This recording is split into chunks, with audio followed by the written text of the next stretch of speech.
आज 24 अगस्त 2025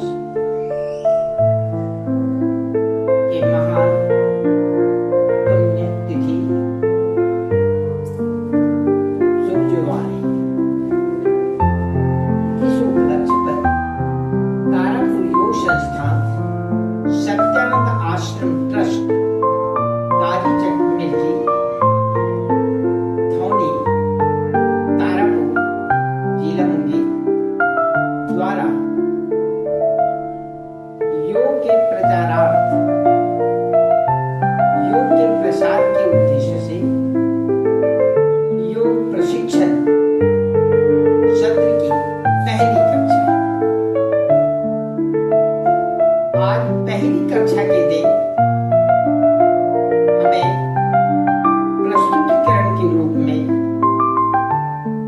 स्पष्ट करना है, जनमानस को यह जानकारी हो कि योग है तो क्या है। योग एक विश्वजनीन विद्या है। योग सृष्टि की एक महान विद्या है। यह भारत की एक अमिट विद्या है। हमारे प्राचीन भारत में सारे मनुष्यों ने अपने जीवन को होम कर विश्व के कल्याणार्थ पूरी सृष्टि के उन्नति के लिए योग को खोज निकाला। इस योग के प्रचार प्रसार के लिए तारापुर योग संस्थान सत्यानंद आश्रम ट्रस्ट मेरे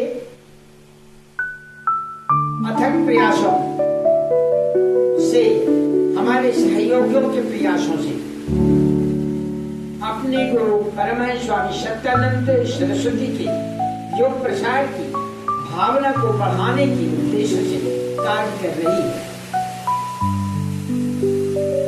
योग प्रसार इस आश्रम दृष्टि का परम उद्देश्य है। अतः जनमानस में योग फैले, जनमानस तक योग पहुंचे।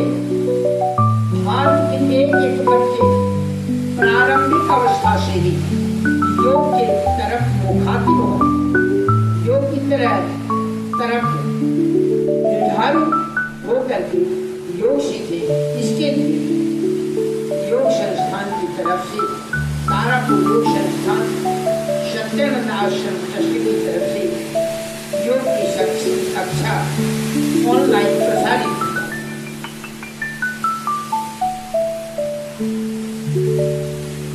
कक्षा का प्रारंभ योग के महत्व के साथ शुरू किया जाता है।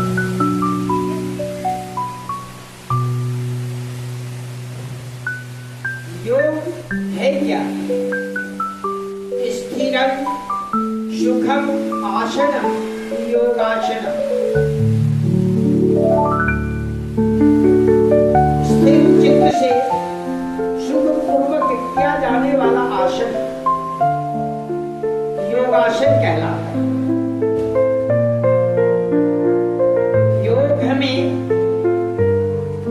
शक्ति से जोड़ता है। योग हमें विश्व कल्याण की भावना से जोड़ता है। योग के अभ्यास से हमारे अंदर में ऐसी विधा उत्पन्न होती है जिससे हम लोक हित में जीने की क्षमता पैदा करते हैं। लोक हित से बढ़कर कोई धर्म नहीं है। पूरे संसार का हित हो, सभी विकसित हो, सभी उन्नत हो, सभी संतुलित हो, यही योग का उद्देश्य है।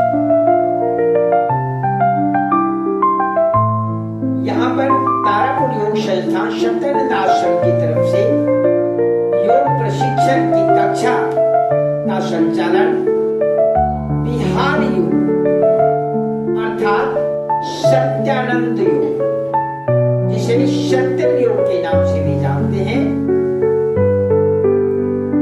के अंतर्गत किया जा रहा है। योग सीखें और सिखाएं। हर तनाव ऊंचा उठाएं। इसके लिए योग सीखना परम आवश्यक है। तमाम जन योग के प्रति जागरूक हो और योग सीखें। योग की प्रशिक्षण कक्षा इस आश्रम के द्वारा प्रस्तुत की जाए। पहली कक्षा इस प्रकार है। सबसे पहली बात कि योग के 10 खंडों में हम क्रम से खंडों का अध्ययन करें। यम, नियम, आसन, प्राणायाम, मुद्रा, बंध, प्रत्याहार, धारणा, ध्यान तथा समाधि।